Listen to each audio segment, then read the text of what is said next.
All right, here is Little Gene again talking sports. Um, I promised you guys I'd do two videos today. And somebody reached out to me and said, why don't you do a top 10 list of what I think is the toughest stadiums to play in college football? Well, earlier video I said I wouldn't do stadiums over 100,000. Well, I made one exception on this one here because it had to be on my list because it is one of the toughest places to play in America. This is a fun thing to do. Like I said, I might continue to do this top 10, top 5 type of stuff in my other videos. And I'm also going to do the Miami Hurricanes tomorrow. My good friend Jimmy Ray Taylor, who I've known really all my life, used to be my neighbor. I'm going to dedicate that video to him tomorrow. So I know he's from West Virginia and roots from Miami, but hey, it's good to be different. Whatever. And he's a great guy. Anyway, here's my top 10 toughest places to play in America, in my opinion. Of course, it's my list. If nobody likes it, I don't care. It's my channel. So do your own channel. Get your own channel. But anyway, here I'm going to start from 10 on down to number 1. And I think this is a damn good list. If anybody can beat this list, let me know. I don't think you can. Okay, at number 10, Beaver Stadium, the Oregon State Beavers. Man, I'm telling you, it holds less than 50,000 people, but it's underrated. Nobody ever talks about Corvallis, Oregon, but they're now, I guess, in the Pac-2. It's not even the Pac-12 anymore. I'm telling you, it's one of the toughest places to play out there. I really love watching their games on TV, even though their games don't start till way late, but very underrated. And I definitely should be in anybody's top 10. It's a great stadium. Anyway, great fans. Number 9 is Bill Snyder Family Stadium, Kansas State Wildcats.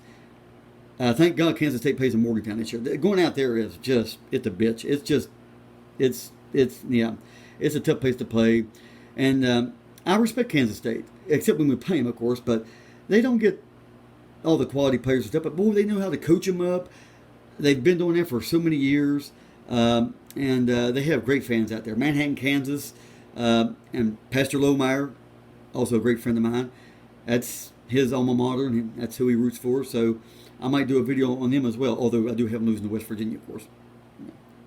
Okay, number 8 on my list is Rice-Eccles Stadium, the Utah Utes. West Virginia don't play them this year unless it's in the Big 12 championship game. Yeah, I'm telling you, Salt Lake City, that's another place that's way underrated. It holds under 50,000 people, I think, or right around 50,000. I don't know what it is. But, man, I tell you, it is. Ask Florida. Florida went out there last year, and Utah got them pretty good. I know Florida's not great, but still, it's still an SEC school, and Florida still has a lot of history, but it's still a great win for Utah. And the Holy War with BYU, man, it's one of the best rivals in college football. I'm also going to do a top 10 best rivals in college football coming up soon. But Utah is... it's a great place to play out there. They're really good out there. They support their team. I respect that. And so go Utes, except when they're playing West Virginia. Number 7, okay. Sue me. I don't care. I might be biased. Don't care. Mountaineer Field in Morgantown, West Virginia. Penn State's going to find out real fast because they haven't been to Morgantown since 1992. It's raucous here. I've only been to one game. It was against TCU. Man, it was one of the loudest places I've ever been in my life. Probably the loudest place I've ever been in my life. And believe me, to me, that was the Taj Mahal. They can keep the fucking Taj Mahal. I'll take Mountaineer Field. Anyway, it's number 7 on my list. I would move it up further, but I don't want to seem like a homer, even though I am. Who cares? My channel. Number 6 on the list, Doak Campbell Stadium, Florida State. I don't like Florida State. Can't stand Florida State, but I respect their fans. Even though the chant thing's kind of outdated. You know, it ain't no worse than that stupid Arkansas Pig Suey thing, which I wouldn't have Arkansas in my top 50. My God, those people are way too annoying. I'm sure John Calipari is thrilled about doing that Pig Suey thing, or whatever the hell they call it. Anyway, that's number 6 on my list. Number 5 is Camp Randall, Wisconsin, out in Madison, Wisconsin, the Badgers. Man, I have a lot of respect for the Wisconsin Badgers, their fans and stuff. they really get into it. I mean, they love the Packers. They love all their sport there. So it's easily a top 5 on my list. Number 4, Sanford Stadium, the Georgia Bulldogs. It holds over 90,000 people. I don't like Georgia Bulldogs. I hope they lose every game. You know, they can rot in hell. But I respect the fans, their tradition, and I respect what they're doing. I hope they get their hell beat out of them this year. We'll see. I wish Uncle Luke could see this because he's a Georgia fan. Anyway, number 3, Memorial Stadium, the Clemson Tigers in Clemson, South Carolina. At nighttime, man, that place is electric. I mean, I'm not a big fan of Clemson, but I mean, I would never be caught dead rooting for them. Duke got beat their ass last year. Oh, that was a thrill. I watched that game. It was heaven. But I respect them, and I don't like Dabo Swinney either. I think he's a big time phony. But I respect their fans. They do got a great fan base. So it's number 3 on my list. Number 2, it's the only one I have. The stadium holds more than 100,000 people because I have a lot of respect for Tiger Stadium, the LSU Tigers, and Baton Rouge, as some people would call it. It would be fun to go there at nighttime on a Saturday night and watch them play a football game.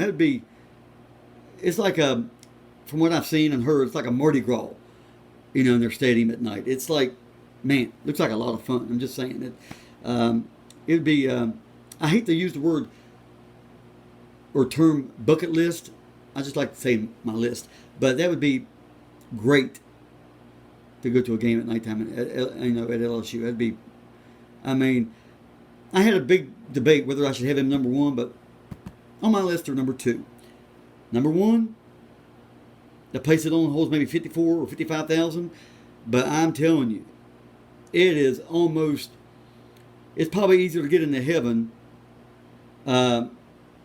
Or actually, it should say. Let me rephrase that.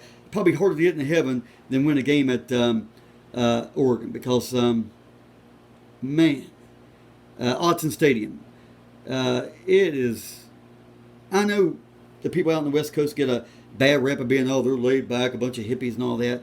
Well, not in the state of Oregon. They really like their football. You know, hell, even the hippies in Oregon like their football in Oregon because they really get into those games. I mean, I have. Definitely, like I said, it was between Oregon or LSU, but I'm going to give Oregon the nod because I have them winning the Pac-12. It's going to be a while before I get used to this shit, but I have them winning the Big Ten this year, getting to the playoffs, of course. I mean, I have a lot of these teams on my top 10 toughest teams getting to the playoffs this year, but Oregon is a tough place to play, and hey, from this Mountaineer fan, I have a lot of respect for you Oregon Duck people out there because you support your team like none other. Anyway, that's my top 10. In my opinion, toughest stadiums to play in college football. If you guys want to comment or give me a team that I left out of the top 10 you think should be in, let me know. Ask me any questions. I'll answer on my next video or whatever. Anyway, I'll make another video tomorrow. Hell, I might make 2. About maybe 1. I have to work tomorrow. Anyway, peace out. See you guys tomorrow.